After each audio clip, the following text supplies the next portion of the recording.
You are now listening to Feeding Off Each Other.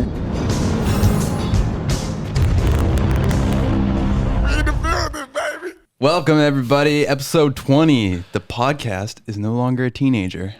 Oh, they grow up so fast. I can finally date the podcast. Finally.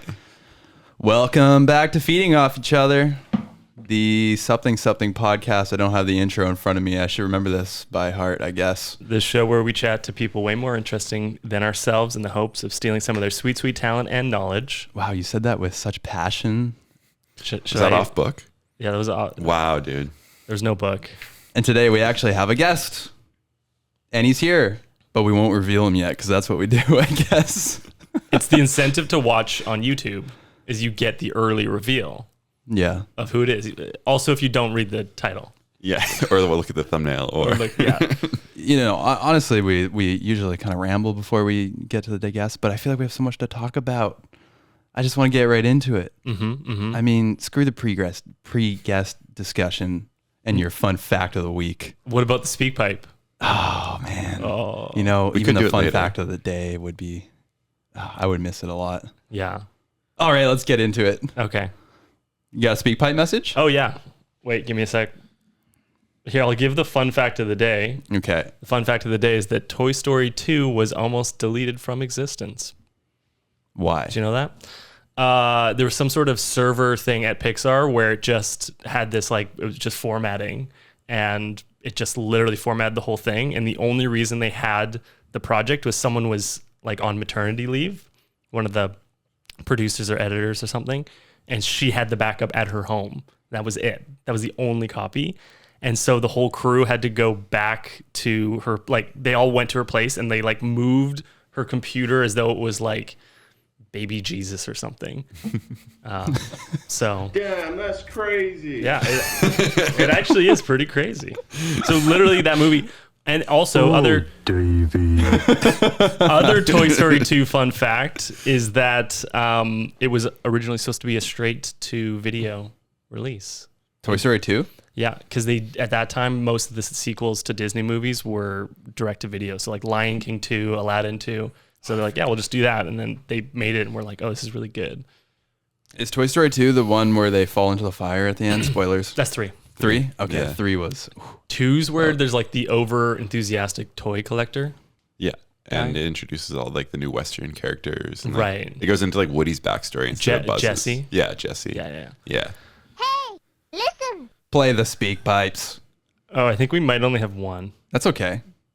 Hopefully it's from Big Al. Oh, it's from... Wait. We only have one, so that means there's no feedback from my mother. No. We're not going to learn the true story of Kaz and the hose this week, I guess. So it's not a mom pod. No. And I guess generally just complaints about the podcast are low. No complaints. Yeah, everyone loves everything about it. Perfect. Okay, well then let's hear the speak pipe. Hola, mis amigos. Es Alonso. I'm eating tacos, and they are busting. That begs the question, what country do you think has the best cuisine? Hasta luego. Did he say the tacos were busting? They were busting. I think he meant bussin'. Nah, yeah, but busting, like they were so full, they were just busting with toppings. Oh, I thought they were like busting in his like mouth as he ate them. Oh, no, they're not gushers. Sometimes they are. Maybe we'll just never know. What was his question? Favorite cuisine. Oh, what country has the best cuisine? Italy. That's a good one. Great pasta. It's a real basic Italy. answer. Man, I don't know.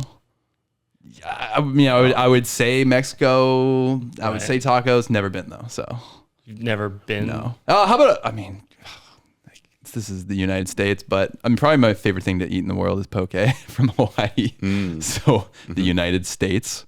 I feel like you can get answer. good food from a lot of nationalities everywhere these days. Nobody cares. Say something. I really like Indian food. Okay, have you been to India? No. Well, then how do you know that? Come on. You can't make Indian food in Canada? What are we Well, that's what I talking was about? saying. I was only saying places that I've been, so. It's like being like, oh, well, you've never been to Champagne, so you can't have had champagne, you know? What was we're really charged up at each other. It's a Monday morning. It's early. This is rough start to the podcast, but Jason, did you say you're? I said Italy. Okay, but I've also had really good Italian food in Canada, so that's like I don't know. Well, but yeah, Italy. This is all very important. Let's get to the intro to our guest today. Wait, let's also tell people to put in their speak pipes. Oh yeah, please. Speakpipe.com/feeding off each other. We'll read it live on air or play it, I guess. It's audio. Yep. Okay, now we can do the intro. Okay, good. All right, today's guest is a DP, aka a director of photography, aka a cinematographer, aka a cinematographer, aka a guy who knows how to use a camera really well, no matter what you want to call him. He's known for his work in commercials, music videos, feature-length films. He's a wizard behind the camera, an incredible collaborator. We've been fortunate enough to work with him on several projects, such as How to Buy a Mountain Bike, Looks Like a Session, Once Daily Bikes by Trek, Night of the Spark, My Best Friend on the Trail, Project One, Super Caliber, Wismas, and most recently, ... we forgot to write something. It just says most recently. Oh, yeah, I meant to move My Best Friend on the Trail to the end. Okay. And most recently, My Best Friend on the Trail. Besides his work in film, he's a dog dad, a human dad, a boat dad. Ladies and gentlemen, Byron Kopman in the building. Byron! Where's that Hello, from? hello. Hello. Finally, you can speak. Oh, man. And I've been holding it back because I've thought a lot about this question about the food. Oh, yeah. The add-on question is if you had to have one food for the rest of your life, one style. I've narrowed it down to Mexican. Yeah. Just because it's fresh and variety and good. Anyway. Yeah, I mean, I could eat tacos any day of the week, probably. Any type of taco. Good answer. You've been to Mexico. Many times, yeah. Yeah, working in just Leisuring. hanging out. Yeah. Yeah, good contribution to the speak pipe. I'd go with Gangnam Style. Gangnam Style? What? So just a bad joke. As a type of food? Oh, because you said style of food. Yeah, he said Mexican. Gee. Well, in that case, I might go animal style, in and out, right? Yeah, exactly. Nice little callback. Yeah, we had a lot of in and out recently. Actually, not even a lot. No, you only had it once. I had it once.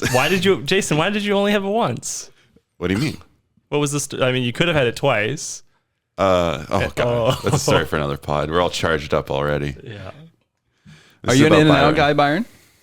I'm not. I don't know what the hype's about. Yeah, I'm kind of with you. It's good. It's not great. That's where I'm at. Yeah. Do you like Shake Shack?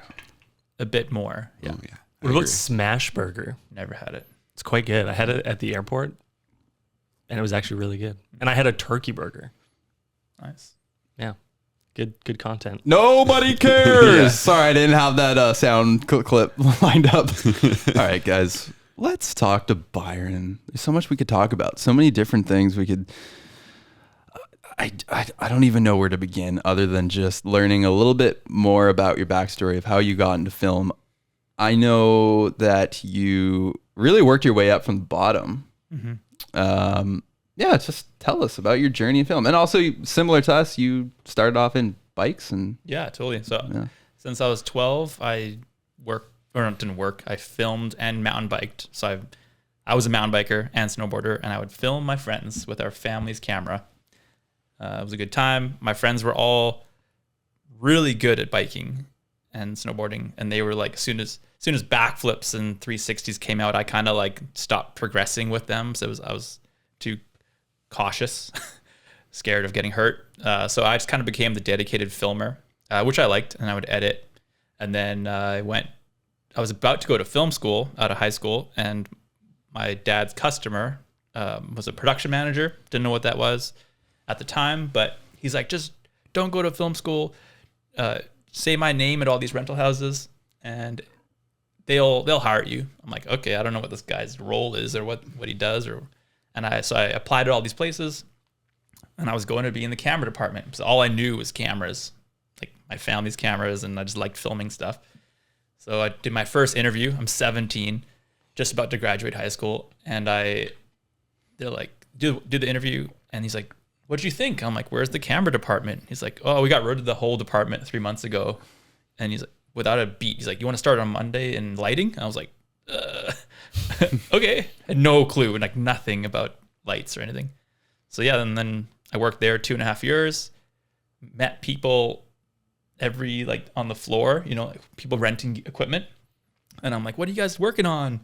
And then I'm like, I'll come for free. You know, I did that every weekend. I worked 5 days a week at the place. I worked every weekend for free with these people, just random people, made connections, and then transitioned into some bigger crews. But I've had so much experience at this point that my first day with a big crew, I just like stayed. Like they saw that I knew what I was doing, and they just asked me to come back the next day and the next day and the next day. So I worked 2 years in commercials, and then I worked 2 years in MOWs, which is movies of the week, like those like Hallmark movies. Not a good place to learn, not a good place to like be forever.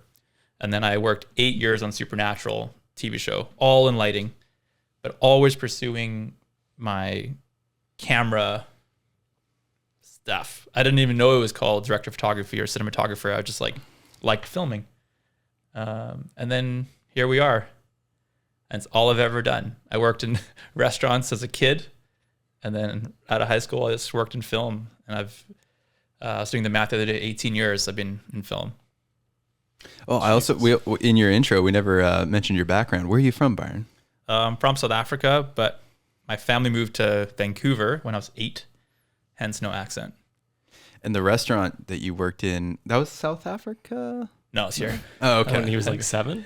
Yeah. Oh, yeah. Well, I thought I remember you telling me about like some like sandwich shop. Yeah, my parents owned. I worked at it without getting paid, but when I was a little kid, like I would just go there to.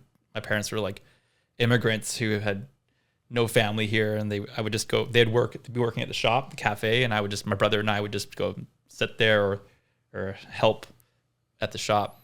My mom told me once that one day I just came to her and I was like, Mom, I figured it out. If I'm really nice to the old ladies, they give me more tips. Yeah. That's good code for life there. Yeah, totally. Yeah. What was it like growing up in South Africa? What do you remember? Yeah, I don't remember too much. I only have like a couple memories of school. So the schools are different. Private school is like the uniforms are like flipped. It's like weird. It's like the opposite. Uniforms in public school and private schools, whatever they want to do or something. I can't remember. It's just different.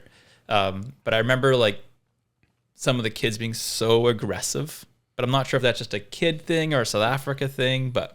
And I also remember our family house getting broken into a lot. Our cars like halfway out the driveway.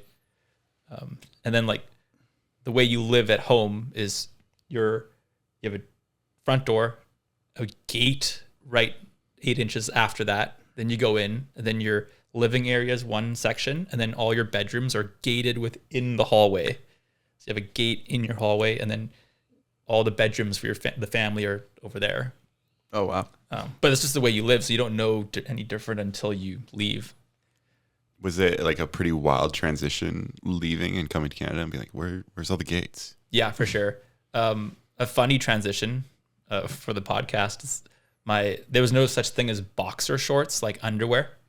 So I was in grade 3, so my parents sent me to school in shorts. So I had tidy whities, and then I had Bugs Bunny boxer shorts as my shorts with a P-flat. That's pretty neat. And the kids at school were like, do you know you're wearing underwear? I'm like, no, they're shorts. And then I was like, I had to tell my mom that it's not a thing. That's so cute. I was a tighty whitey guy until like I feel like pretty late in the game. Like I just didn't know any better. That's just what my parents bought me. And then, did you wear boxers over your tidy whities? No.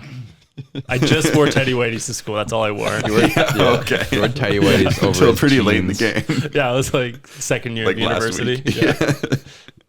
Was there any interest in film when you were a kid? Not that I know of. Like, I have a really bad memory with movies. Like, I could have seen a movie, enjoyed it, and then 5 years later, I'm like, I don't know if I've seen that one. I can relate. Yeah, I'm so bad with celebrities and movie titles. It's pretty bad for my role currently because everyone likes to riff on inspiration and.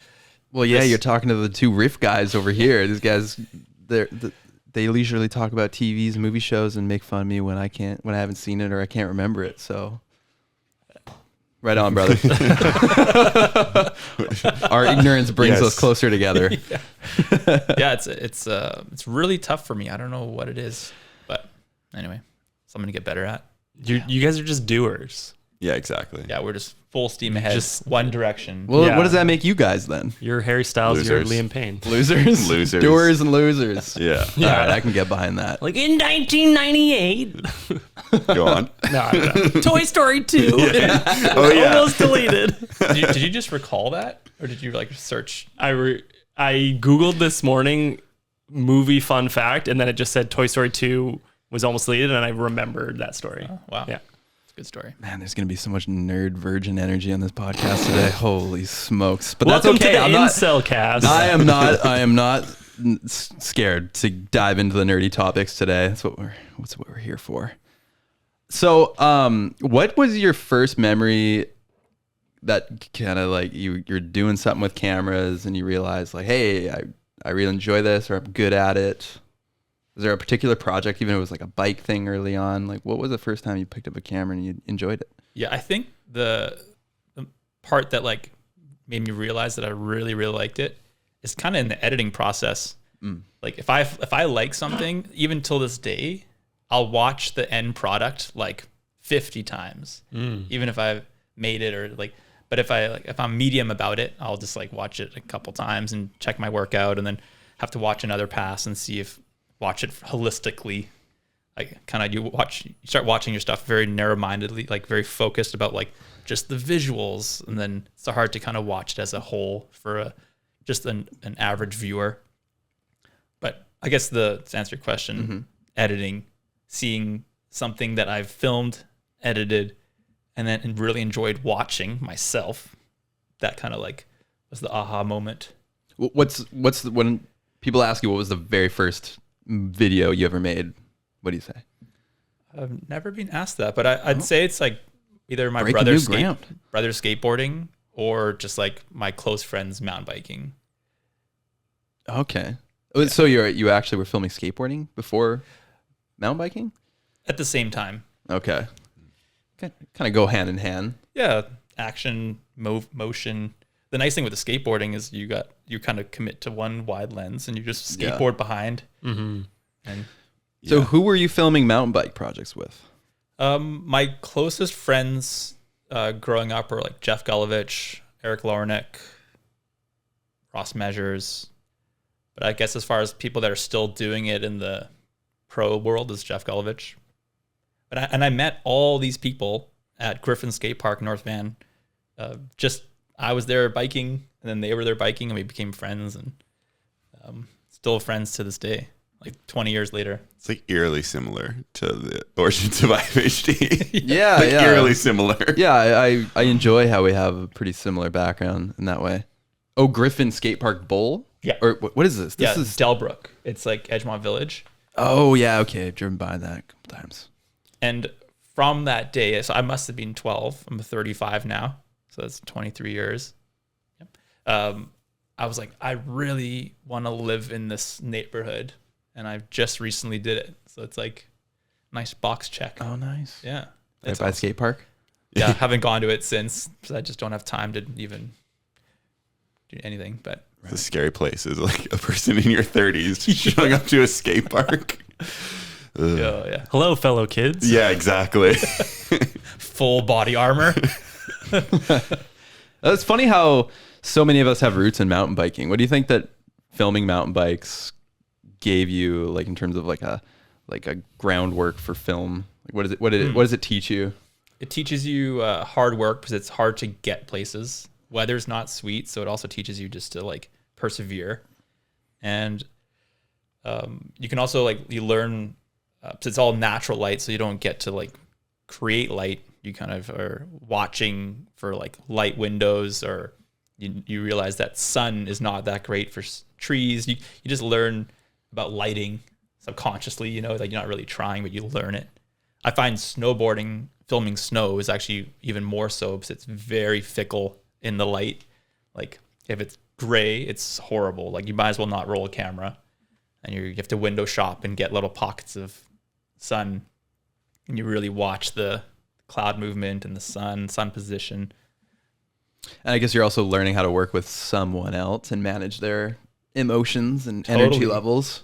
And like stress is pretty high when it's normally you're filming somebody doing something that's a little bit out of the, either a little bit or massively out of their comfort zone. So you're like, yeah, you got to be like respectful and like choose your wording. I don't know. You learn a lot about like communication with somebody like that is on the edge or very. Yeah. I suppose just working through pressure. Yeah, there's more stakes filming a kid mountain biking than like, you know, singing a song or something. Totally. Like, you know, there's a lot of pressure, like doing the shot once in case they're only going to do it once or hurt themselves or something. Whereas like in my day-to-day life now, it's like take 14. It's like, that was perfect. Let's do it again. Yeah. Do you hear that Clint Eastwood does like 2 takes? No. Yeah. Apparently he'll just like do 1 or 2 takes and be like, all right, we're good. And the actors are like, what? Like, he's like, nah, I got it. Yeah. Absolutely terrifying. Some people are just so confident. Like, I've done some stuff where you set up a scene for 3 hours and then 1 take. Yeah. And then you're like, everyone's like, should we just do 1 more just for fun? And the director's like, no, we're good. You're like, all right. Man, Yeah, that's not. Ballsy. I'd live for that confidence. Yeah. Yeah, it's scary because I think like even if you do like 20 takes in post, you're like, oh man, we should have just won one more with putting the thing there and having it over here. Why did we just do that? But it's funny sometimes, like it's the first take or the last take are the ones. Yeah. It's funny when you have someone else editing. Usually they just don't even look at the first 19 takes. They just go straight for 20 and they just say, "Oh well, I assume that was what made you happy because you or finally it's like stopped." 3 back, like you've hit like a almost perfection, and then you like try for a bit more, and then you just never get there, and you're like, okay, let's move on. We can't get better. I feel like that's right. It's about 2 or 3 from the last one is usually what I feel like wins.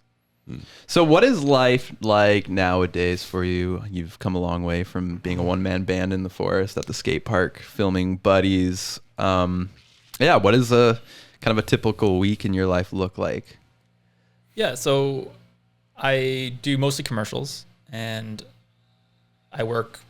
We got the leaf blower now, interrupting. And now Not much we can do about Wait, it. wait for plane. Wait for plane. Yeah, Old Fred blower. You want to go give him $100? is that what you do on set?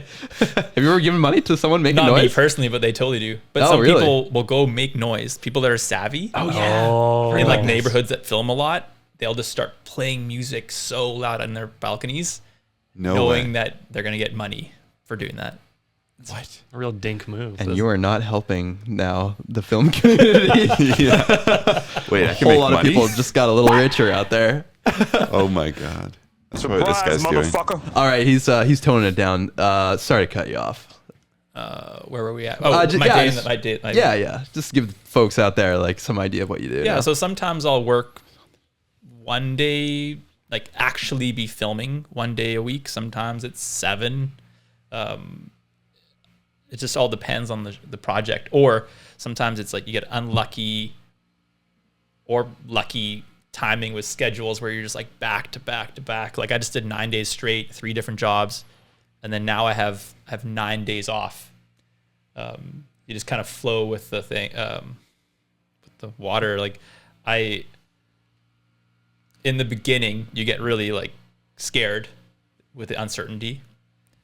That's why it took me so long to jump ship from film work, still related, to full-time freelance DP. It's just so scary because you never know when your next paycheck's coming. But like when you get established, you feel more confident and comfortable. The money goes up because the industry understands that it's like ebb and flow. So you make really good money, but then you also like, I don't work for 9 days. Like, so I'll have like a big chunk of like checks not coming in. So you kind of have to just balance your finances. And then for, let's say it's a 1 day commercial, there'd be a tech scout, technical survey, sometimes they call it, where it's the director's already gone. They've that the location's approved with like agency and client and everybody. So now you go with all the lighting people and the grips and the art department, and then you go do this tech survey. So you'll go to the location, see what specialty equipment you need, what time of day, like you use like apps on your phone, see when the sun's coming, like you just choose all the minutia of it all. And then normally this 1 day in between where the camera prep happens. Art department picks up extra equipment and stuff that they didn't foresee in the pre-pro and stuff. And then the next day is the shoot. So like a 1 day shoot for me would eat up 3 full days. Even though the middle day I'm not paid for, I'm like involved. So that's a 1 day shoot. 2 day shoot would be still a 1 day scout, 1 day in between, and then 2 shoot. But then there's something, I'm going to do a GMC job in Toronto, but they have next week, and they have a week in between the scout and the shoot, which is like not normal, but everything just is different, changes, and just flow with it. And what is it that you actually find yourself doing most of the time? Because I feel like it sounds like a very glamorous job. People think of a director of photography or a cinematographer just with the camera all the time. But you always hear that filmmakers are otherwise known as glorified movers. It's one of my favorite lines. Like what is it that you actually do? Is it true that you just end up moving things from point A to point B? So I've been doing this a long time, and I still, to this day, cannot get over how much stuff you need, like to make a super small shot. You know, you can do it with a camera and no lights, but if you wanted to make it look professional and like natural, even though it's not natural, there's lights everywhere. You just need so much equipment. So yeah, that's why it's the glorified movers. Like art department has a big truck, camera has a truck, lighting has a truck, grips have a truck, and you just like infiltrate this house. And so you move all this stuff, you film, and then I always call it like the circus. Like next thing you know, gone. Not a sight, not a truck or a piece of garbage. It's like magic. So yeah, glorified movers. You move everything in. That's cinematographers. Like you're getting to a point where you don't have to do as much physical work on the bigger ones, because like there's like people that want to be doing that. But coming up and even still, like you still end up carrying lots of stuff. And what's the highest level of being a director of photography? Is it that you're not even really hands-on with the camera? Is that a camera operator is doing that, and you are just kind of sitting in your chair, you're next to the director, and you're just kind of telling people physically what to do, how to light, where to put the camera? Yeah. What's the like highest level of being a DOP? That's that. They'll sit in director's chair next to the director, monitors. It's just some DPs don't like it. Like I think Roger Deakins is one of them that actually operates one of the cameras. I feel like I'm going that route. I've had a couple opportunities to not operate and just be there with the director. I just feel out of the process. You know, I don't feel there. Because like when you're right at the camera, you can talk to the actor 2 feet away. Hey, just a little bit left, and you can kind of like finesse that shot. When you're like back, you rely on the camera operator to be great. You know, have more experience than you. It depends how much you want to let go. Yeah. And do you have trouble letting go? Massively. Yeah. It's like an ever growing learning for me is just like not micromanaging, getting better. But I guess everyone in I think cinematographer DP role is a perfectionist. You know, like you that's why you're there, because you want everything to be like perfect. Yeah. So it's in your nature to make it nice. You mentioned it was a scary jump to I guess go freelance. Was there a moment that you had to, like a day that you had to make that decision? Yeah. So when I worked on Supernatural, my boss was so nice to me. I worked there 8 years. The last 2 I transitioned out because he saw me like growing. So that at that transition day was that he like let me slowly go, and then eventually it was becoming a hassle for him. So he gave me an ultimatum. He's like, you either got to like stop your career progress, or just or quit. So, and he kind of made it easy for me because I had to. Like I should have done it 2 years earlier. I just was too nervous. What did it like? What is that look like? Are you shooting stuff on the side? Yeah, and yeah, like building your DP skills? Every weekend, sometimes nights between, like I'd work 12-hour days on set, and then I would go do like a night shoot, and then I'd go sleep in my truck outside the studio to go do my next day shift. Like I did that a lot. Terrible. Did you have your DJ gig at the time? Yeah. Tell us more. So I used to DJ. I had a group. Well, we had a group called Group Hug. We were trying to deter the like douchey club goers. I remember Group Hug. Yeah. Oh, no way. Did you go and see Dude Group Hug? It was like, was it a thing you saw, or was it more like you threw events? We threw events. Yeah. Well, we all were like starter up DJs, and the only way we could play a club was that we threw the party. You know, so our first one was a place called the Royal Unicorn. Amazing place. I definitely went to. It's one where of those. Fortune nightclub is. Okay. Yeah. So we wanted a DJ, so we just rented the club and we invited people, and that became our first like event. And we started doing, our biggest event was 600 people. It was like crazy, like a club. Like, yeah, it was so fun, but I was never fantastic at DJing. I really enjoyed it, but I wouldn't say I was the best. That's amazing. I want to see you up there again.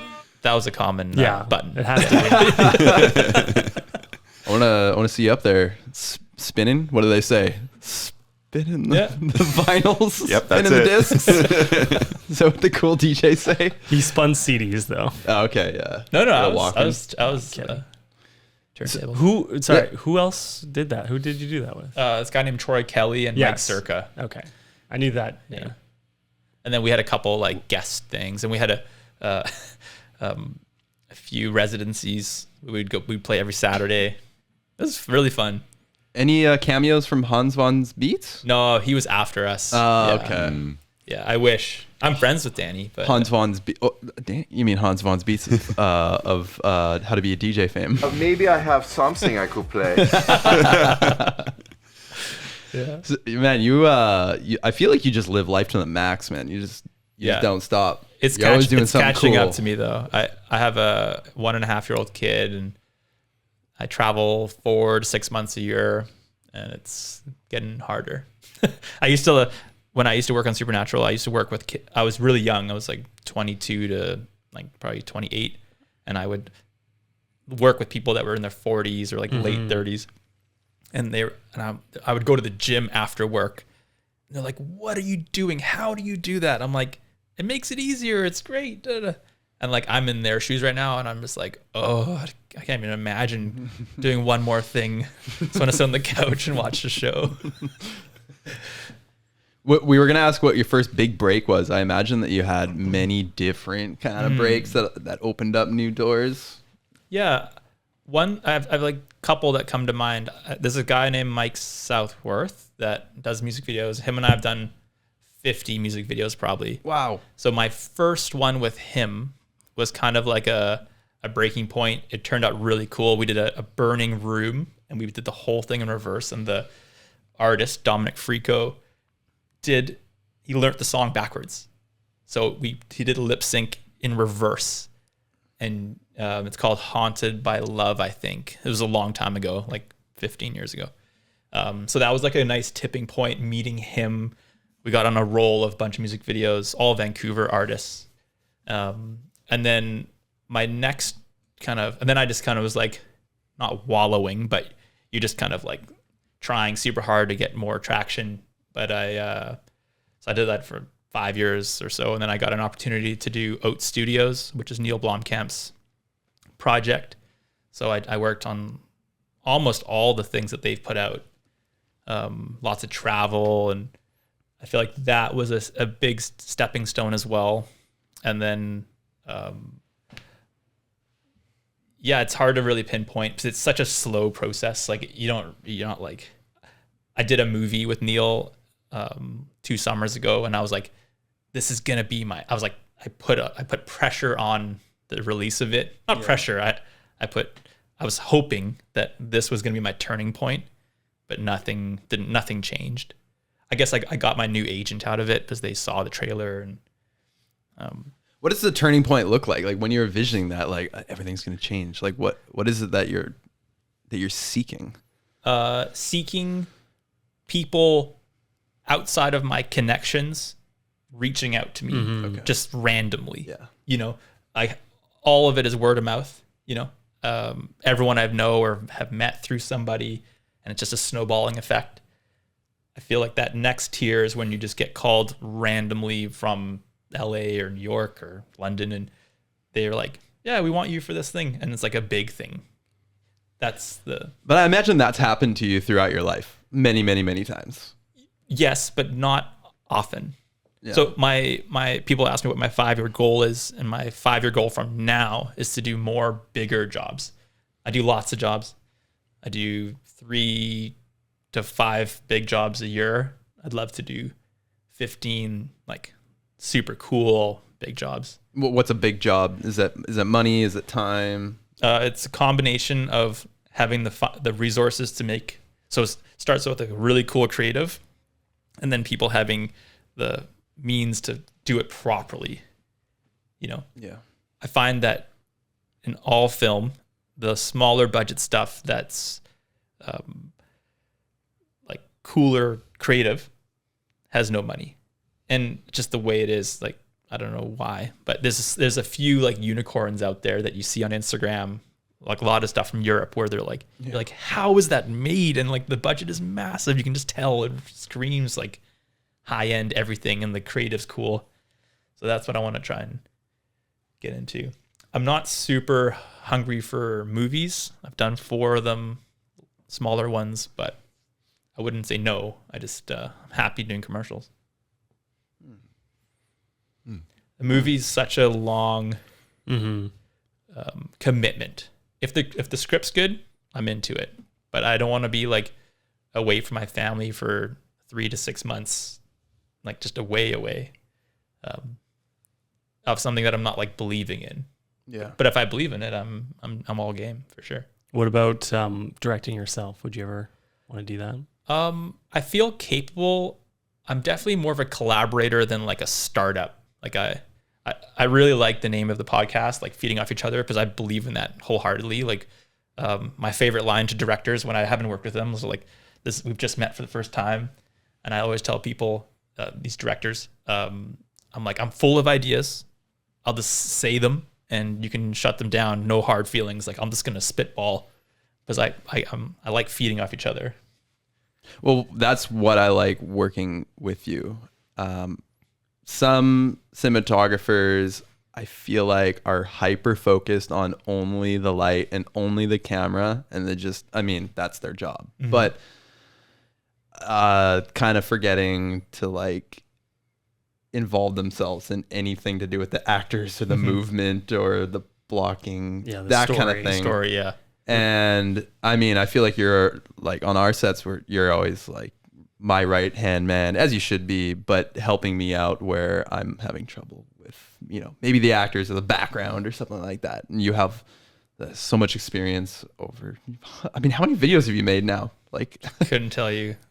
Like 3,000, 5,000? Must be, yeah. If you made 50 music videos with one guy, yeah, it's like, it must be astronomical. Yeah. But yeah, I mean, your experience from all of those films is just so invaluable, and I feel like it makes you very unique on set in that way. But and I'm sure this is for everybody in film, is I think the reason I like it is because it's always evolving, and there's so much room to grow. Like I feel like the people at the top of the game are also striving for more, you know, and I think that's why I fell in love with film. It's because it's always challenging you. Do you ever like, you know, thinking back to those days of probably smaller productions, smaller sets, and now you're working on big stuff. Do you ever kind of lose some of the passion because you have less control over everything? Like there's more moving parts, or you still find that same passion? I find the passion if the writing's not very good, and there's a saying like you can't put lipstick on a pig. You know, like if it's not good, if it's not in writing good, it's not gonna be good. It's like no chance. Like it can look cool, but it's still like as a viewer, you're not like that was sweet. So that's where my passion kind of falls. Like some jobs I'll do for money and connections and meeting a new director. And if the writing is medium, it's not their fault. It's just there's so many steps along the way. So my wife works in advertising, that I've learned that the creative gets dumbed down for legal and all this stuff. And like, I find that US markets and even more so European markets, they're happy to push the boundaries and make it like edgy, and whereas like or Canada for sure, very tame. And it takes as you do more and more and more, you kind of want to push your boundaries and their boundaries. Totally. So you lose some of your passion. So if you do have a bad script, what do you think it gives you a chance of saving it? Can a really funny or good actor save something that's poorly written? Or if you have a poorly written script, is that just, it's all downhill? I think so. I haven't really seen something like be bad on paper and then be good. Yeah. I've seen stuff be like okay, and I'm like, wow, that turned out fantastic. You know, like I think it's like if you were building a house and like the actual architecture and blueprint made no sense, you could have the best builders in the world, but they're like exactly. you know, why are you putting a wall here? Like, it doesn't make sense. Well, like, it's built really well, but like, you know, the rooms are all 6 inches wide. Like, it makes no sense. Totally. It's a good analogy. Same. Is there one thing that makes a project enjoyable for you? Like, well, at least the crafty is good. At least the script is good. At least the actors were good. I mean, is there one thing that you kind of hope for, like job to job? My main take home and walk away that I strive for every time is collaboration with everybody on set. Not just saying that, like I really do care for that. Lighting, art, especially the director. That's like my main focus, but like it's such a team effort that if as a team we're like, we did it and we tried our best, and like you just feel like you really did try your best. I walk away happy. Does that happen more often than not, you think, or? Yeah, like as I travel and do jobs with like completely new crews, it's a bit harder because you don't have that shorthand. Mm-hmm. So I have a guy, Calvin Wong, who's like my right hand man, focus puller. So I try and bring him wherever I can. He has his U.S. visa under mine, so we can both go to work in the U.S. So yeah, just having. Shout out Calvin, super genius. Yeah, he's the super genius guru. Yeah, just having a bit of consistency is very helpful. Totally. Is that something you kind of like learned as you went, or did someone tell you that, or like how are you figuring all this out? Just as you go. It's the same thing as like just human nature. You want to have your buddy, you know. I was just in LA last week and I was by myself and I was at the hotel and I went for dinner for one, and I'm like, they like walked me to my table, and no word of a lie, there was like parties of 6 having like it's like a movie party. Each table was like going off, and then I'm in the dead center of the whole restaurant, one table, one chair. And I was like, what the hell? I need my buddy. It sounds so sad. It was terrible. The one spotlight above Yeah, you. yeah. Just a violinist playing a sad song. Should have FaceTimed us in. Yeah. He just sets up iPads. FaceTime. What like happens on set that kind of signals you like, oh boy, this is gonna be a rough day? Like, is there something that just you recognize it instantly? Like, Yeah, oh, no. so because my background was lighting and just like technical stuff, like I did it my whole life, 15 years, I did it every day. When I have a bad crew that aren't like efficient or talk the talk but don't walk the walk, it kills me. Because I know I could do that in a second or 5 minutes personally. That's my like hurdle I'm going through right now. And then I don't know them well enough to like for them to not feel like I'm stepping on their toes if I'm trying to help. If I'm just like there twiddling my thumbs, like waiting for them to do their job so I can finish doing my job. I want to help, but I don't know them well enough to be like, hey, can I help hop in? And then they'll be like thinking I'm what I'm actually thinking. They're not. Yeah, it's interesting because like the grip team, the people who pretty much like bring in the stands and bring in all the bits and bobs to put the lights on, or raise the camera up, put the camera in a certain area. It's kind of like all walks of life. You don't know who you're gonna get. Totally.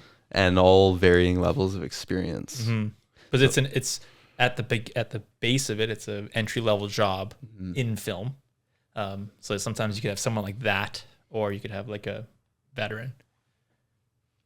Well, it's interesting that you didn't go to film school. I went to film school for like 4 months, and I feel like it's a very popular question for aspiring filmmakers. Do you go to film school? Do you think there's something that, like a disadvantage that you were faced with having not gone to film school?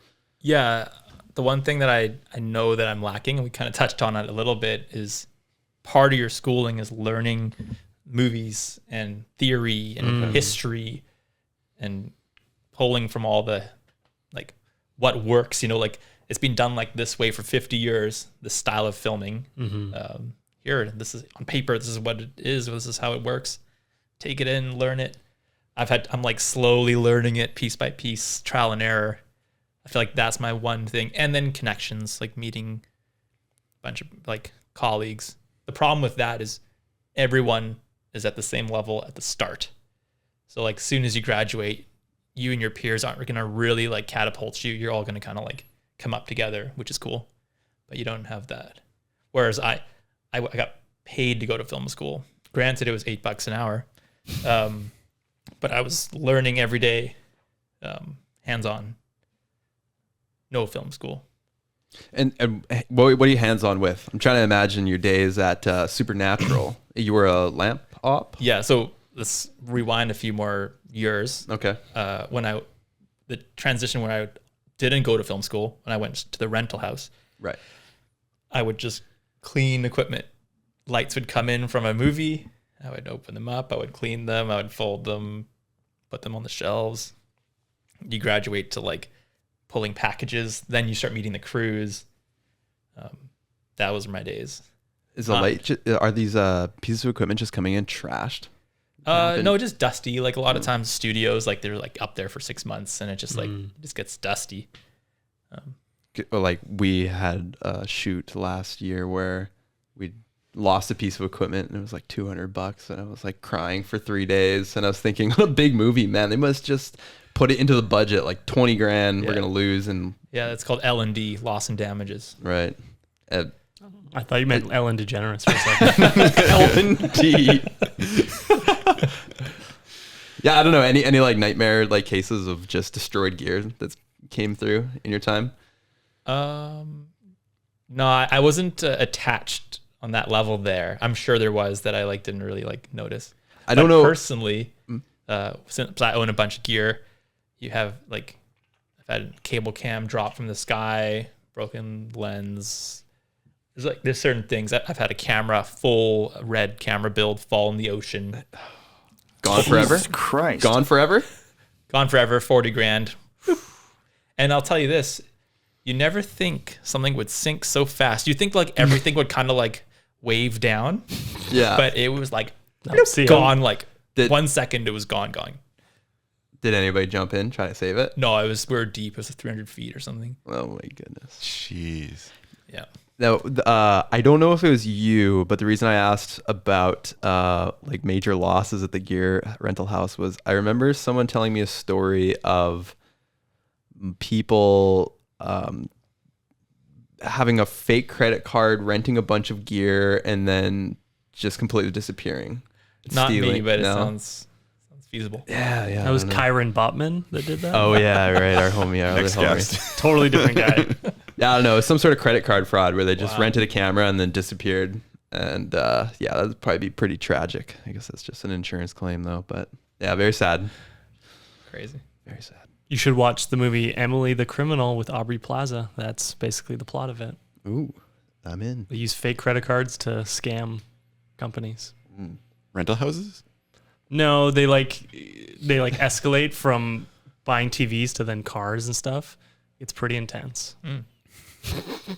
We've probably seen it, but we don't remember. Yeah, exactly. You guys probably saw it like 5 times. I haven't even seen that. I watched it on the plane. That's where I do most of my movies, actually. It's also probably why I don't remember them that well, because they're kind of like I have that same small. You're in like a and- dreamlike state in the Totally, sky yeah. as well. Yeah. Also, you're more emotional when flying. Oh, I've cried a lot of times on movies. Yeah, you're physiologically more prone to cry. My friend made me watch A Dog's Purpose Oh, on the plane. I've never seen that, but I'm and assuming I was like, You've never seen that? I was crying so much, like ugly crying next to like some random people.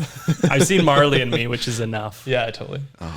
man, I watched the first season of Game of Thrones on a plane once. There's a lot of ancestral nudity in that show. I thought you were going to say you cried. No, I was more just like putting the blinders up on the screen. I'm like, I don't know, man. It's a show I was told to watch. How did you hide your boner though? I didn't. Oh, Yeah, nice. so I'm not allowed on American. Yeah, Airlines. Brooke and I watched True Romance on the ferry, and there was a sex scene. It got real awkward, but I'm like, nobody cares. Yeah, but then you still. started acting it out in public. Also, like in the line for white spot is not a good place. Oh, there's definitely a white spot eventually. Jesus. Play the transition music, please. Oh, wait. You got to transition. Yeah. I just get a sense of relief after the transition. I know we can move A reset. on. I wanted to pick your brain on behalf of young aspiring DPs. I mean, everything you do looks amazing. You just have this like, Oh, that's a bad one. I think the leaf blower must be aspiring Leaf blower? DP. He wanted to come in closer, learn a little bit more. No. He's right listening out to there. it live, and he's like, I can make $100 if I go screw with these guys' podcasts. I think so. He's getting closer and closer. Oh, he's walking away. Oh, he's right inside the house now. It feels like he's right here. He's actually pretty far away. No, he's coming Well, back. we have 4 microphones picking it up. I can bring some of them down. No, this is good. This is good stuff. We did It's do a raw. car podcast where there was just a consistent road noise. Yeah, that was the last one. Yeah. And not this road. Like the No. actual- That was a AD, not a DE. Yeah, exactly. This is unacceptable. Cut. I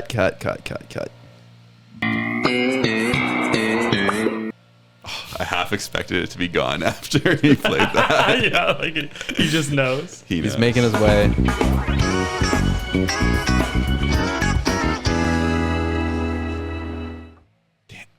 All right, he's far enough. Yeah. Okay. Young DPs. Oh yeah. Okay. So I wanted to ask on behalf of young aspiring DPs. Your stuff looks great. It's almost. I was trying to articulate like the commercial lighting look that you achieve. It's hard to like really put into words. But what are some of the most simple ways that you can improve your lighting on set with like no money? The cheapest way to make stuff look good is take away light. So say you have a window and you're in a living room and you don't really have the ability to like push light through.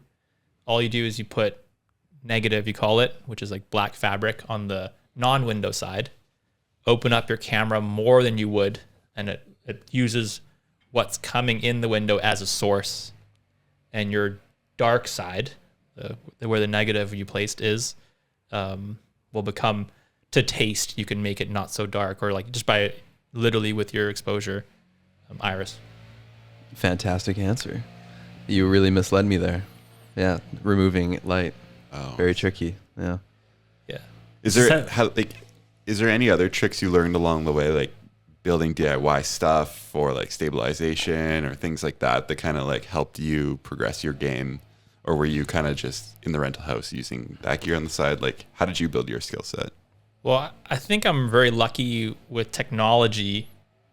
My timing of getting into it, I just was ahead of or after the film thing, so the digital was readily available, like 7Ds and stuff. I started way before that, but like when I kind of started actually doing it, stuff was affordable and accessible, and then gimbals became accessible.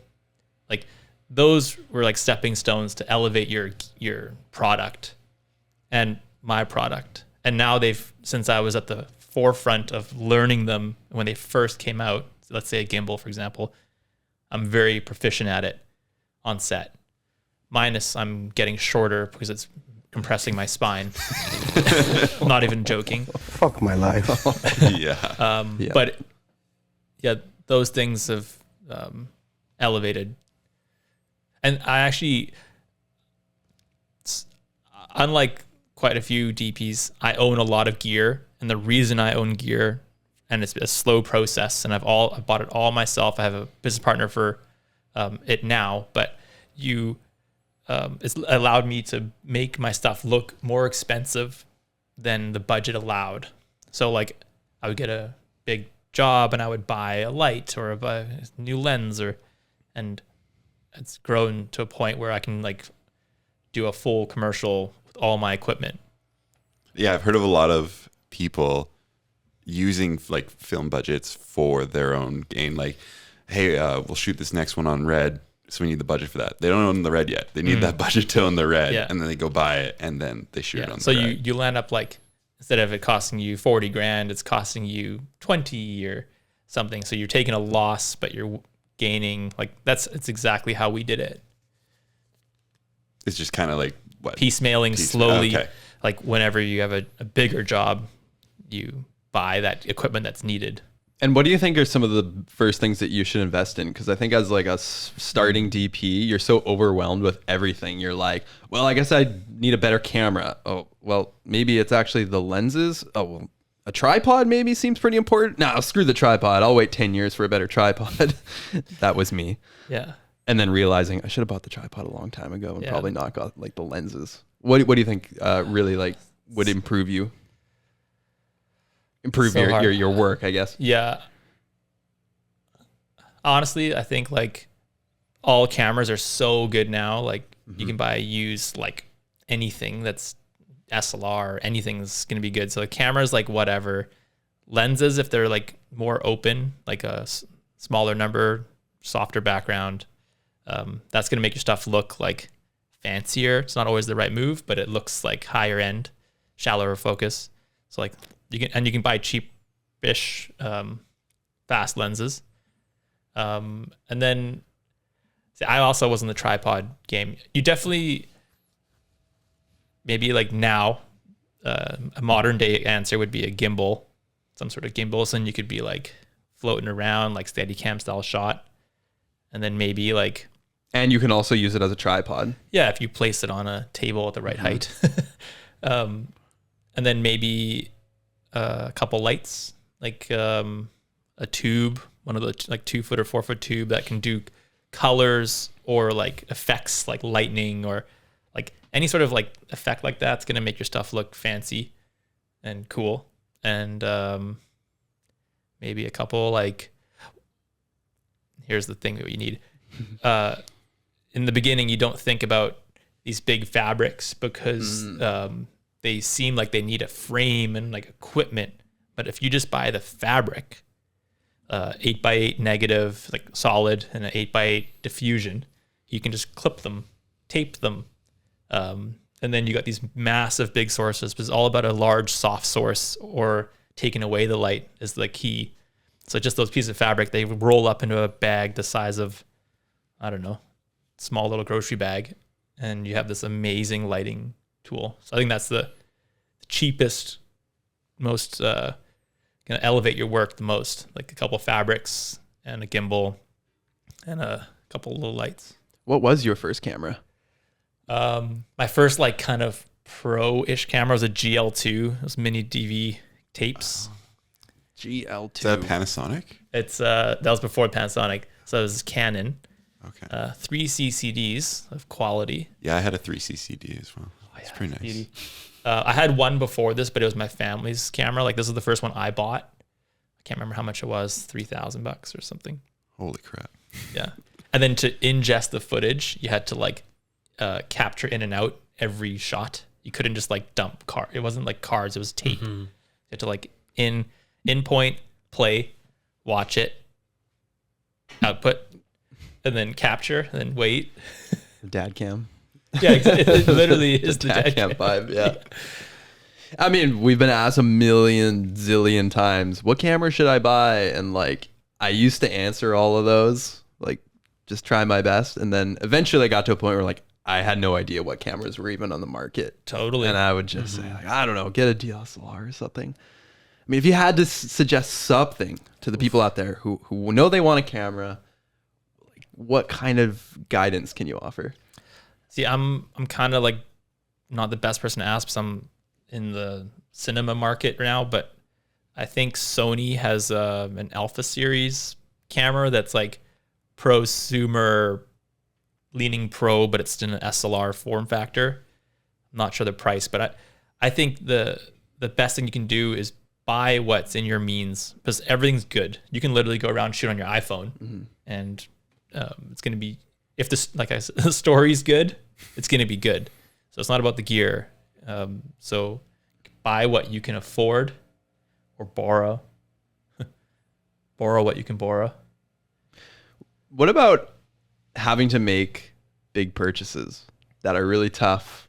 You know, like we were just speaking on tripods, and now you have a tripod that I'm sure is worth like 20 grand or something, but it's super crucial. And it's one of those things that, like, it's a hard pill to swallow, but once you get it, you're like, I'm glad I made the purchase.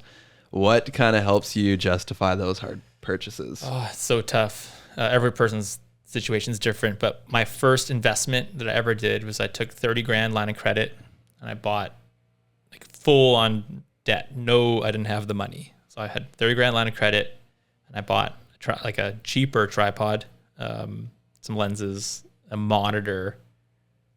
I think that was it. Like very small amount of stuff, but it cost 30 grand.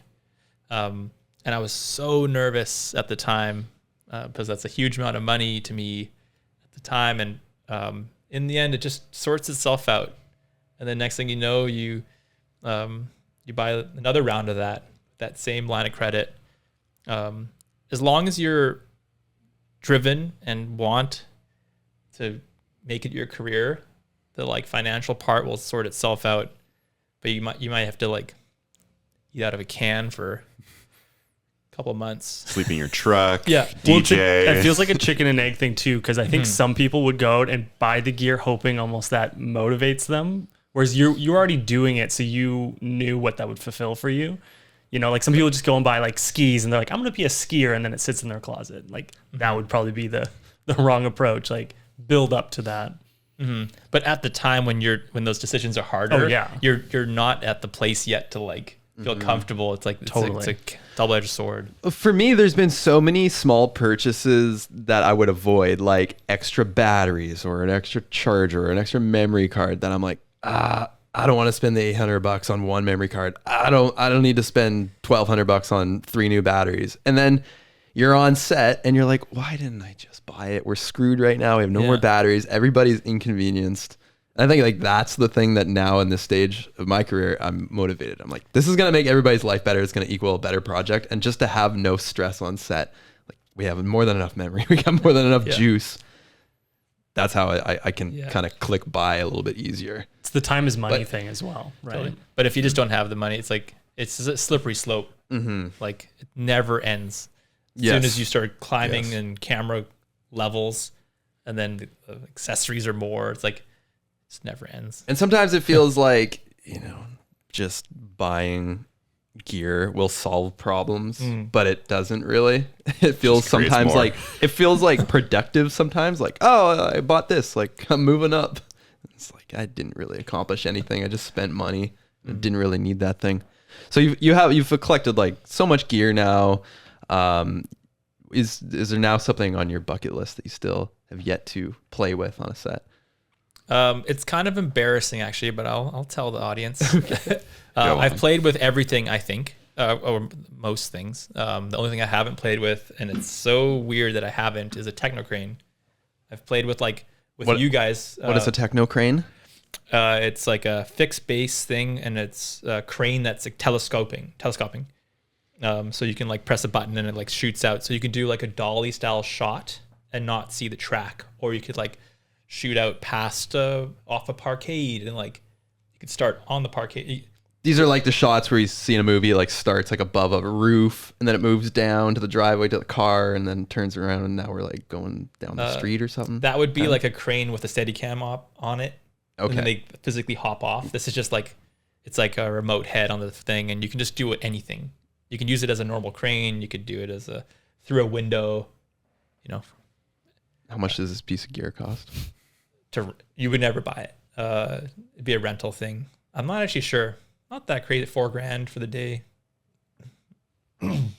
Not sure, to be honest. Oh. And why is it embarrassing?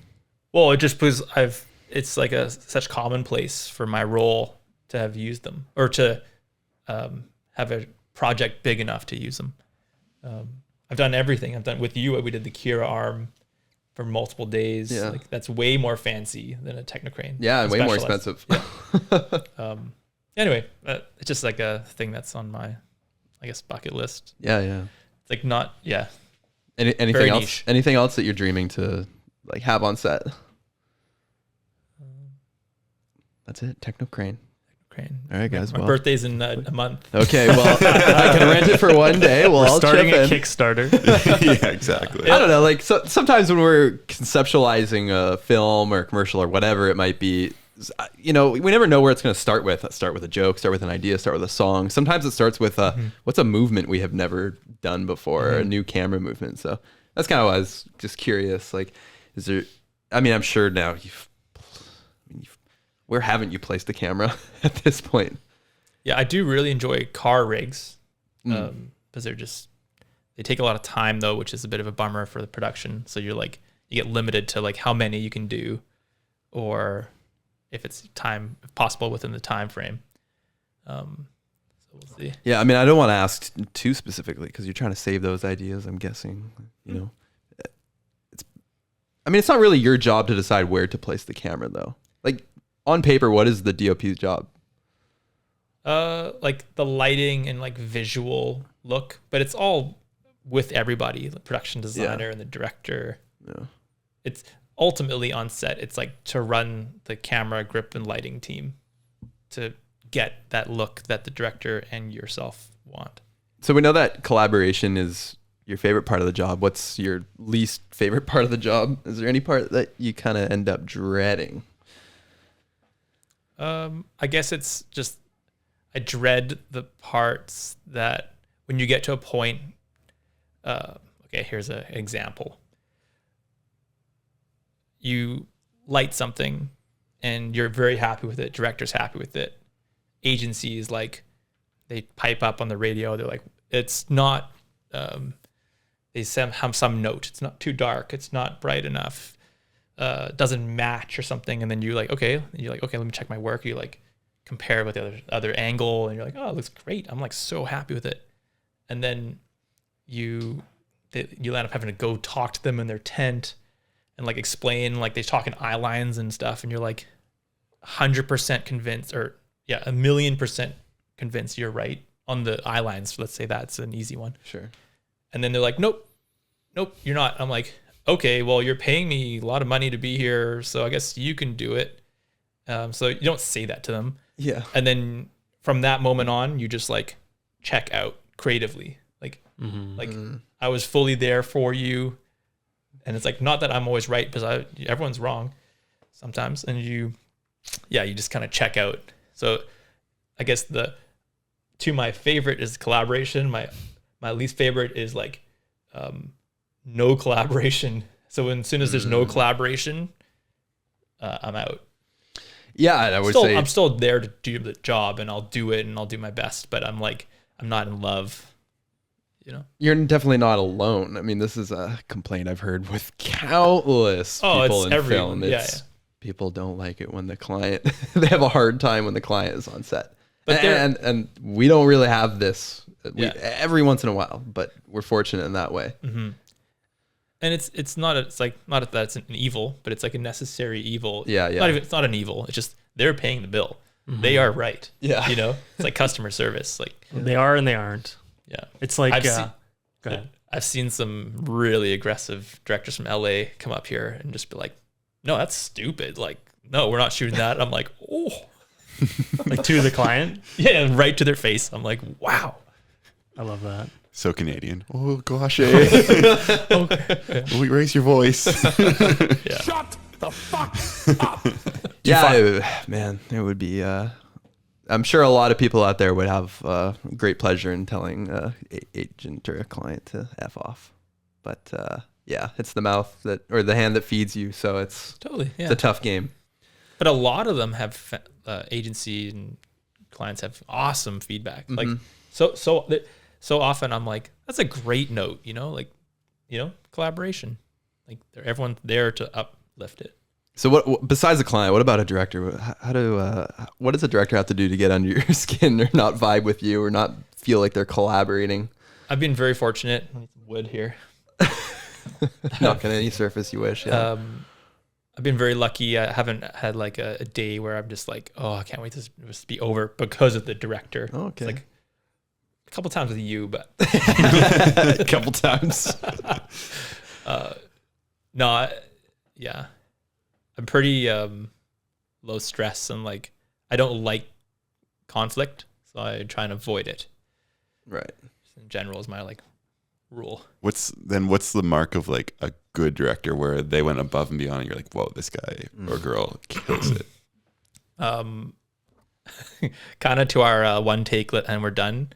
Similar to that, just like knowing exactly what you want and just being so confident, collaborative, and also problem solving. Like I just did a job with this awesome director, Adam, and we had this like major problem with some art department stuff, and we had to like at the moment we're like hours overtime and like production's stressing on us, and like he just like thinks outside the box and like creates the solution out of like what we have on our table. Like the problem solving is people's experience really shows when there's a problem. Like whenever I have a couple times recently, I'm like, man, I earned my money today. Like something major happened, or like prime example, a couple of weeks ago, we on storyboards on the script, it's nighttime living room. Okay. We tent the house, we light it. It's all awesome. Everyone's happy. And then client or agency were like, it needs to be daytime. We changed our minds. And you're just like, whoa. And it's like, our schedule was allotted for that. And we're into borrowed time. And then you're just like, okay, press the button, bunch of stuff changes. And now it's daytime. And it's like, you can do that in like 10 minutes. And you're like, okay, experience is where you're like, you can showcase your like problem solving. Does that make sense? Yeah, it's your ability to adapt, right? Yeah. And like I've noticed that on our productions, just being able to be like, well, we had this vision, but circumstances have changed, and just not being so precious to, the specifics that don't actually matter to the story, and being able to like pivot and be like, well, what if he was doing this? What if it was night? What if whatever?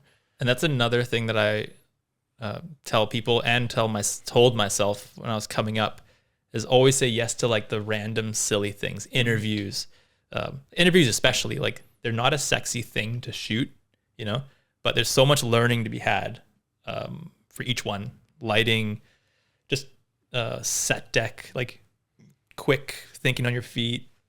So like always do the stuff that's not necessarily like what you want to go do forever. Like a podcast? No, in filming. Oh, sorry. Just thinking about you showing up here today.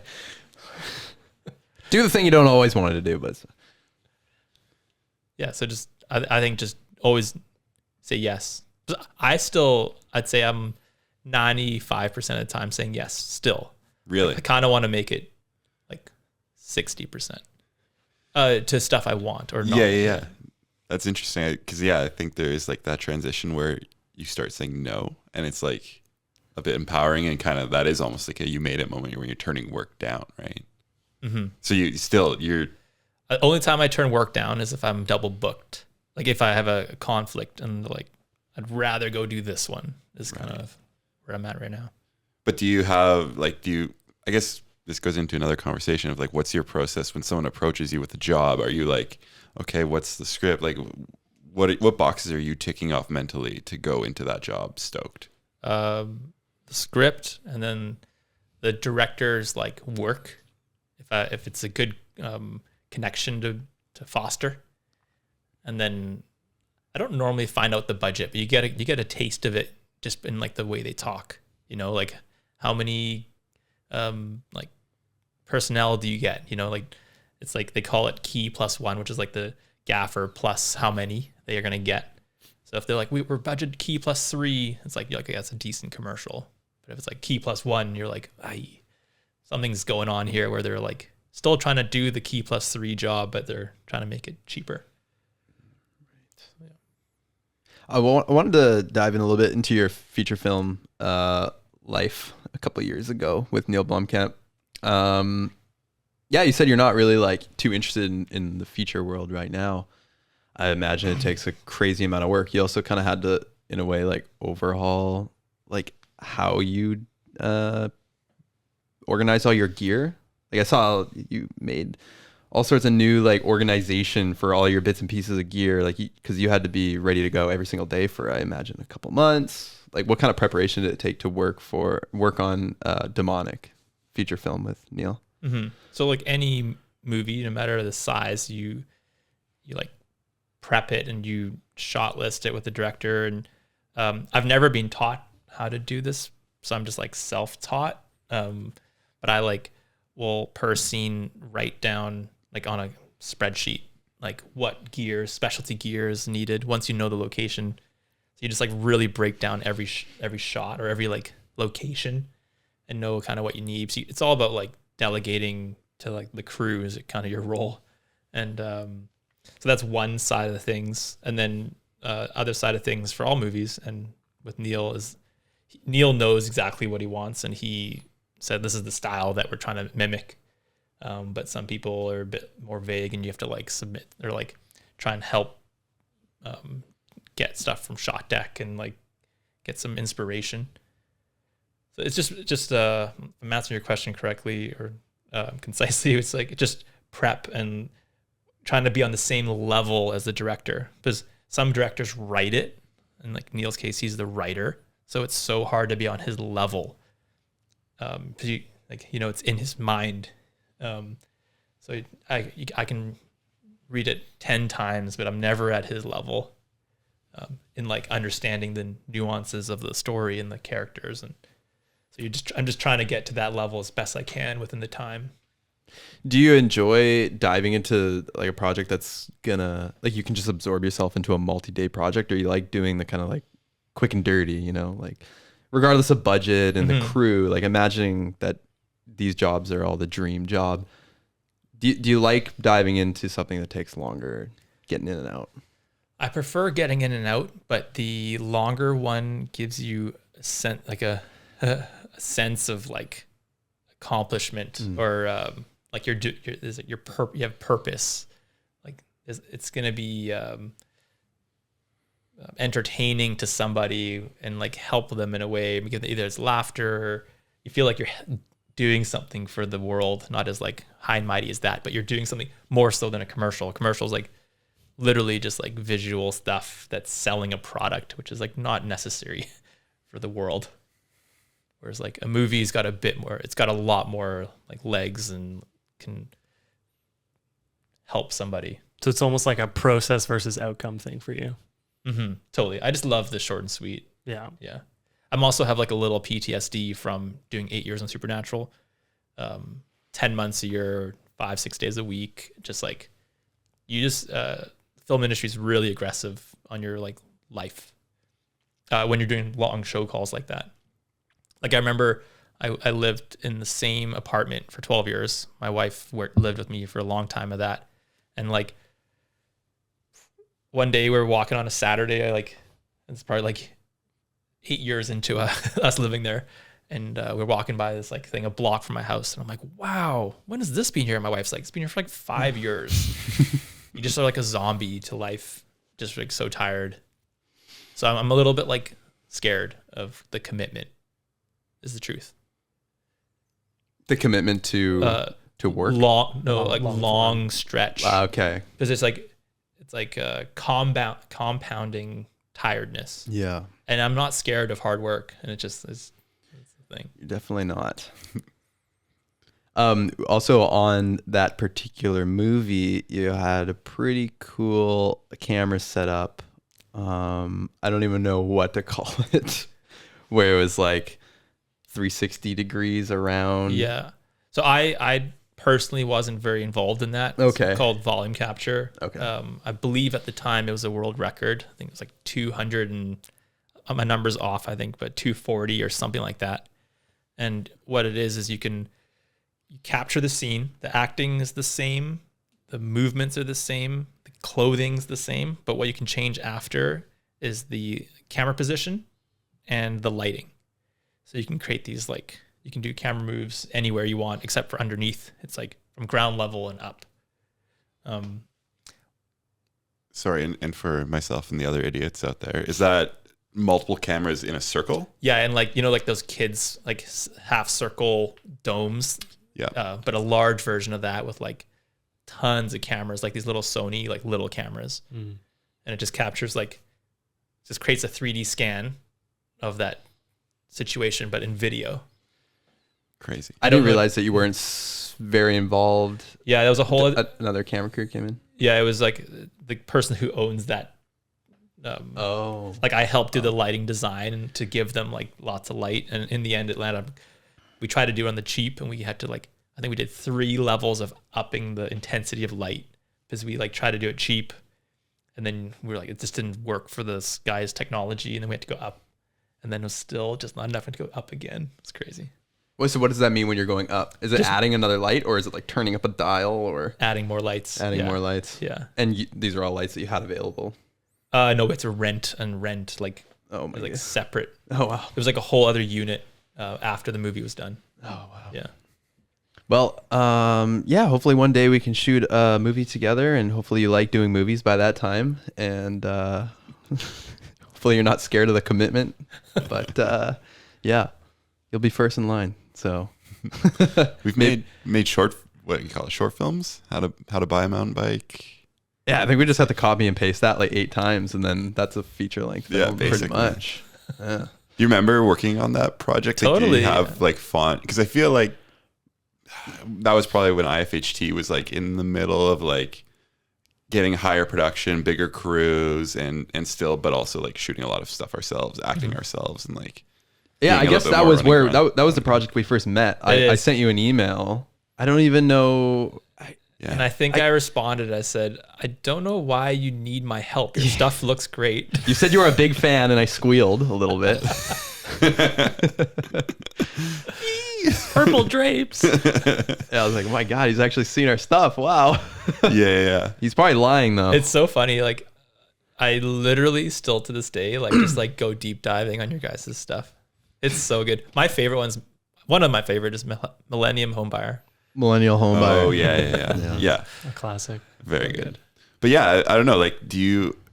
I guess you said yes to it because you say yes to everything. But No, it's At awesome. that time. yeah, that time, like, what was it like from your point of view coming to work with us and like shooting this mountain bike thing? And No, it's great. It's great. The thing is, it all stems from the creative. You know, that's what 100% of the time IFHT stuff is.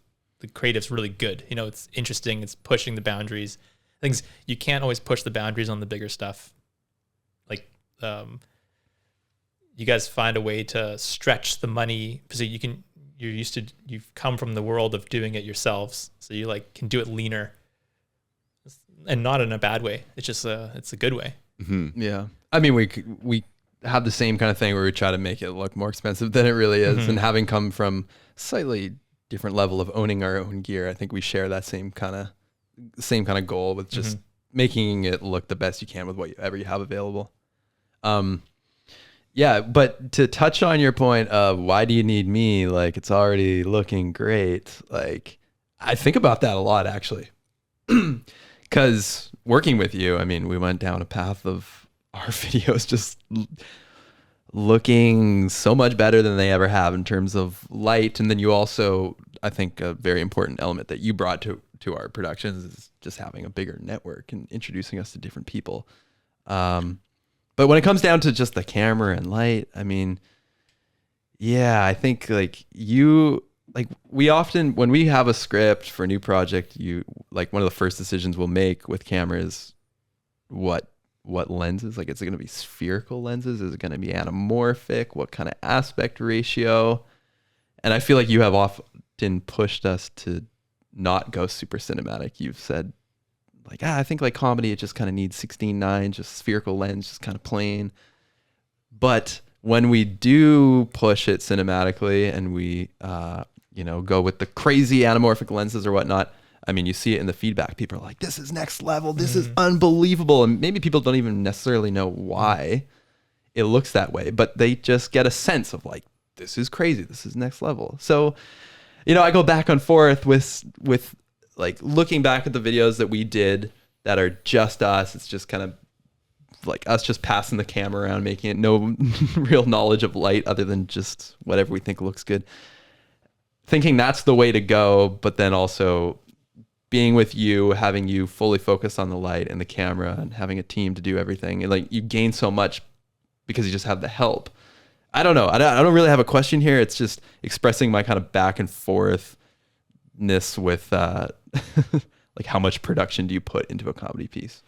I feel like too, like definitely Byron comes in, elevates the camera game, but it also allows us to focus on other areas like the actors or the set deck and all these other pieces of that puzzle that if you're still shooting the video, Matt, and I'm the one acting it or Dave's the one acting it, well, then who's looking at the set deck and like who's paying attention to all these little other nuances that overall help make the whole thing better.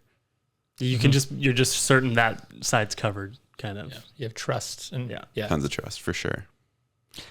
Yeah, I don't know. Like looking at some old videos that it was just us that we shot. I look at it, I'm like, yeah, it looks pretty good. Like Millennial Homebuyer. I actually just watched that a couple years ago. Or a couple of days ago. Sorry, a couple of years ago. I was like, damn. And I was looking at each shot, kind of thinking, what would Byron think of these shots? The lighting master. I'm like, oh yeah, it looks decent. Like the framing's all nice and stuff, but the lighting is like kind of flat there. There's not really a shadow. There's a weird shadow on her neck there. Like it's, yeah, at the end of the day, like I feel like 90% of the people are just watching it and they think it's, they think it's funny or whatever. They're reacting to the story, but there's this like subconscious thing where people just feel like, wow, this looks like a movie. This feels next level. This feels expensive. Yeah, and I don't know. I want to touch on that. Like, why did you say you don't need us? Like, or you don't need me? Like, what can I offer? Like, where does that come from? It comes from the video as a whole being awesome. Like as just a whole, it looks good. Everything's good. Like the story's good and the acting's good and holistically is great to watch as a viewer. Doesn't it cut yourself short though? Because I mean, the truth is that from working with you, it has been a slippery slope of like, things are only going to get more expensive. We got to pay for more expensive cameras. We got to pay for more lights. There's more gear. The lights need more support, yada, yada, yada. And looking back to the cheaper videos where it's like, yeah, it was good enough. But still, there's like, it's that feeling of wanting to one up yourself and do better. Like, I don't know. It makes me wonder, like, was that a right path to take? Like to go like learn about the full production side, or should we have just kept doing it like kind of crappy our own way, like one man? Well, there's certain projects that just can't handle it or couldn't have been done. Like take for example, Night of the Spark, very high production, rain towers, lights outside. It's like big. And then Project One, also very big. You physically couldn't have done yourselves. Back in the day. Mm-hmm. Yeah, I don't know. I think you cut yourself short by saying, what do I bring to this? Because it's just in the end, we're both just fans of each other. Yeah, pretty much. I don't know. It's just like sometimes people are amazing at making like TikToks with their phone, and you wouldn't add that much based on the thing that they made on their phone by making it higher production. Like it lives really well in that medium or in that production level. But then if you want to do something different, then you've got to elevate. So I think I know what you mean. You're just like, the version of the thing you're making is great. We can elevate and do something different. But he liked the version you made before too. Yeah, I mean, I wish you had we could have like a time machine or like crystal ball, and you could make two versions of the same thing, one that's shot on an iPhone, and see how did it do. So I think about this every shoot about because you never get to work with another DP.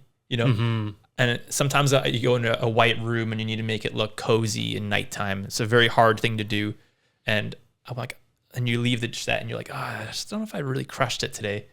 I just don't know how I could do it better. I wish I could just see for a second some other DP, same crew, same everything, and just like see what they produced. Never can see that ever. But, right.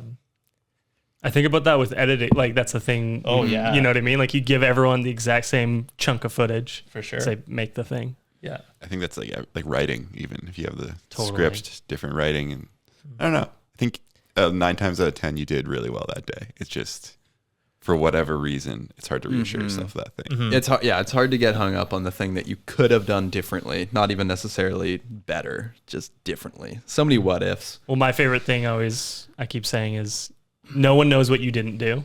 They only know what that final thing was. So you get caught up on the thing you wanted to do, but like the audience has no idea.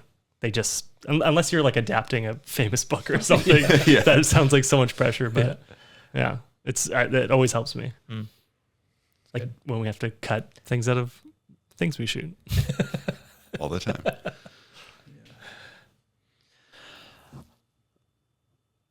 Where you guys want to take this? Whoa, wait. How long have we been going for? A while. A long time. A while? $1.30. $1.30. Holy smokes. Wow. And it's felt like 5 minutes. Great conversation. Should we move on to the game? Yeah, you want to play a game or this or that? Okay, I don't know. Yes, we will but I ask don't know. you you to choose between two things from a list of 30. Wow. You can't say both. You can't say neither. You have to answer. You have to be a good sport and you have to answer. Yeah. And it's like real stuff. Real deal life stuff. Truth or dare. This is serious. This is on the internet forever. Your opinions are immortalized. Everybody's judging you. The clients are listening. Set deck is in the comment section. Are you going to play the music? Yeah, I was just waiting for you to stop Play the rambling. music. Film or digital? Film. Wide lenses or long lenses? Wide. Music videos or commercials? Music videos. Commercials or feature? Commercial. Film or TV? Film. Early morning shoots or late night shoots? Morning. Dogs or cats? Dogs. Coffee or tea? Tea. Too hot, too cold? Cold. Comedy action? Comedy. Fashion shoot or car shoot? Oof. Car. Oh, good That answer. was a good one. Like cramp. Singing in front of an audience or dancing in front of an audience? Dancing. Mountain biking or snowboarding? Nowadays, snowboarding. Passion project for free or huge payday with nightmare clients? Passion project. Bad acting or bad directing? Bad directing. iMessage group chat with the crew or Zoom meeting with the crew? The whole crew. Everybody's in that group chat. Everybody's in that Zoom. Zoom. So it'll be over short. Okay, quicker. one iMessage group chat or 5 days in a row of a Zoom meeting with the entire crew? iMessage. 2 takes or 20 takes? A weird question too. Yeah, I mean, I don't know. I knew it was a weird question. Massive budget but less creative control or zero budget but all the creative control? I'll go with the first one because I think the other one's a little like loaded of a question. Hey, we just want to hear you say, I like the money. Give me the money. Money. All right, viral YouTube video or Vimeo staff pick? Staff pick. It's still I've never got it and I want it so bad. Never got it. No, man. Jeez, you're hardly qualified to be at this table with us. I know. Gotta get Liam Mullany out here. Rub his back and get some good luck off him. Bad set deck or bad wardrobe? Wardrobe. Bad makeup or bad wardrobe? Wardrobe. Bad wardrobe. Bad sound or bad light? Bad light. Good crafty or wrapping early? Good crafty. Definitely. Losing a job to another DP or getting the job instead of the other DP, but the job ended up kind of sucking? I like working, so I'll take the job. Okay. Carrying a Ronin all day for a 5-day shoot, or doing one triathlon? Triathlon's way less taxing. I'm not even joking. God, it's 3 hours. All right. So you'll take the triathlon? Triathlon, yeah. Great actor that's a dick, or decent actor that's great to work with? Decent actor. Practical effects or visual effects? Practical. Indoor or outdoor shoots? Indoor. Waiting for an airplane to pass for clean audio, or waiting for a makeup artist to do their final touch-ups? Music's really getting to me right now. So you want more? I knew this was gonna mess with you. Airplane, because no one's got control of that. Okay, all right. Okay, and finally, in the final edit, a shot that's slightly out of focus, or a shot that's slightly overexposed? Overexposed. Whoa, that was easier than we thought. And that's this or that. That's this or that. Well That was done. fun. I took That's fun. we had to like dig pretty deep to get some like on set specific this or that's, but you did a great job. Dave, why'd you say 2 takes or 20 takes? Of course he's gonna say 2 takes. No, what I meant from that was you don't feel like you got enough takes, or you felt like you did way too many than you needed. Yeah, I think the question would have been like 2 or 4. Oh, okay. You know what I mean? Yeah, Because 20 is yeah. like annoying. Okay. Yeah, Dave. Oh man. Not the number, but We've like, definitely like done 20 takes on our sets for Oh, sure. a lot of times on all sets. Yeah. And then the second take was perfect. Yeah. Mm-hmm. Yeah. And you watch it in the edit and you're like, oh, that's embarrassing. Sadly. Well, thanks for feeding off us today, Yeah. Byron. Words to live by. Yeah. Feeding Take off those each other. words to heart, people. No, seriously. Do you listen every week? I haven't listened to everyone, but I've listened to a bunch. Oh, I thought you Wow. were going to say you hadn't listened to any. No, I've done a bunch. Oh, nice. Name 12. Ollie, Brett Tippy. Oh, please stop there. Yeah, thanks for having us. You feeling metaphorically full? Yeah. You want to promote anything you want to plug? This is your opportunity. Follow Byron on Instagram. I'll do that one for you. You lost your Instagram a couple years ago. Yeah, I had to start from scratch. It was a pain. Why? I didn't have a huge following, but I had much more than I had now. They just said I something about community standards that like you and like, I couldn't get a hold of them. I did Facebook and Instagram both at the same time. Did you have inappropriate content up? No, Just dick pics. Nothing? nothing. You think it was just like an error? Yeah, for sure. I did nothing wrong. For sure. And it just completely got closed. You just opened up Instagram one day and it's gone. Gone. Oh, what a tragedy. Okay, we'll go follow Byron then. Yeah, go get his follow numbers up. Yeah. Yeah. Byron Kopman with a K. And a website to go see your beautiful work. Yeah, ByronKopman.com. And if Easy. you type in Byron Kopman into YouTube, well, at least on our computers, it's mostly just our videos that come up.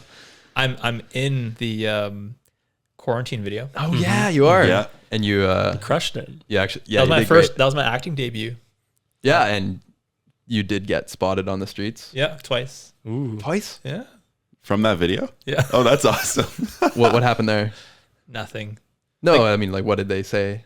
You weren't offered a role in a major film immediately. I was lucky I had a They hand you a Sharpie bag and of I cash? had to sign them. Oh yeah. That's annoying, eh? Yeah, Some it's, greasy producer's like, you got just the look I need. You're like, I never say no. Who else? Vimeo, if you're listening, give him a staff pick. Yeah. I haven't posted for a while. Oh, you haven't? I Yeah. think all you need to do is really like send an email, isn't it? I don't know. If it's that simple, I don't want it. I think you just like do a random name at vimeo.com, like David at vimeo.com, Jason at vimeo.com. You put in enough names, I'm sure you're going to reach someone. Isn't that pretty much all it is? The thing is, the videos are good. Like, they're not just nothing. Yeah. Yeah. They should be good. All right. Well, that's a podcast, everybody. Thanks for guys. listening.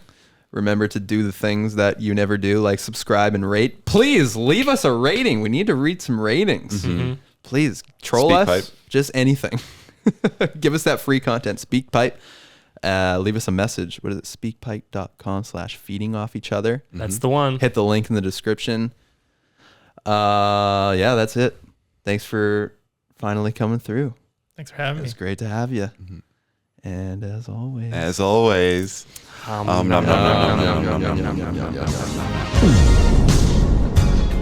Thank you for listening to Feeding Off Each Other. Please subscribe for more great podcasts.